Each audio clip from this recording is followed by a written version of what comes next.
விலங்குகளின் உரிமைகளையும் நலனையும் கருத்தில் கொள்ளாத ஒரு உச்ச நீதிமன்ற ஆர்டரை நாங்க ஏற்க முடியாது. இன்னைக்கு எதுக்கு இங்க மக்கள் எல்லாம் திரண்டு இருக்கோம் அப்படின்னா, நாய்கள் மேல இருக்கிற அக்கறை கிடையாது, சமூக நீதி மேல உள்ள வெறி. இன்னைக்கு விலங்குகளுக்கு நடக்கும் அநீதிக்கு எதிராக ஒரு 3 டிமாண்ட் நாங்க வச்சிருக்கோம். வெறும் 3 கோரிக்கைகள்.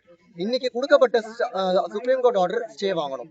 இது வந்துட்டு விலங்குகளின் நலனை சுத்தமாக கருத்தில் கொள்ளாத ஒரு விஷயம். அறிவியல், அறம் இது எல்லாத்தையும் சுத்தமா புறக்கணிக்கக்கூடிய ஒரு ஆர்டராக இன்னைக்கு இருக்கு. அதனால முதல்ல ஸ்டே வாங்கி, 2வது கோரிக்கை நிறுத்தி நிதானமா இந்த துறையில் நாலேஜ் கொண்டவங்க, அறிவு கொண்டவங்களை வச்சு பேசி, வெட்டரியன்ஸா இருக்கட்டும், இத்தனை வருஷமா இதுல பாடுபட்டு இருக்கிற விலங்கு நல அமைப்புகளா இருக்கட்டும், இவங்க எல்லாரையும் ஒன்றாக திரட்டி அவங்களோட கலந்துரையாட்டி ஒரு நல்ல முடிவுக்கு வரணும். 3வது செயல்படுத்துவதை ஒழுங்காக செயல்படுத்த வேண்டும். நமக்கு கையில ஒன்றும் இதுக்கான பிரச்சனைக்கு தீர்வு இல்லாம கிடையாது, நம்ம உள்ளவையில தான் இருக்கு. கருத்தடை பண்ணி தடுப்பூசி போட்டு திரும்பி கொண்டு போய் விடுறதுதான் வேலை செய்யும் அப்படிங்கிறது நமக்கு வரலாறு ஏற்கனவே நிரூபிச்ச ஒரு விஷயம். ஆனா இத்தனை வருஷம் இதை அரசாங்கம் ஒழுங்கா பண்ணல. இதை ஒழுங்கா எடுத்து பண்ணணும். இதுக்காக ஒதுக்கப்படுற நிதி சரியா பயன்படுத்தப்படுதா, இதனோட விதிகள் சரியாக கடைபிடிக்கப்படுகின்றனவா அப்படிங்கறத இவங்க ஒழுங்கா பார்த்தாலே போதும். இந்த 3 கோரிக்கைகளோட இன்னைக்கு மக்கள் சென்னையில திரண்டிருக்கோம். இதே போராட்டம் இந்தியா முழுக்க நடந்துகிட்டு இருக்கு.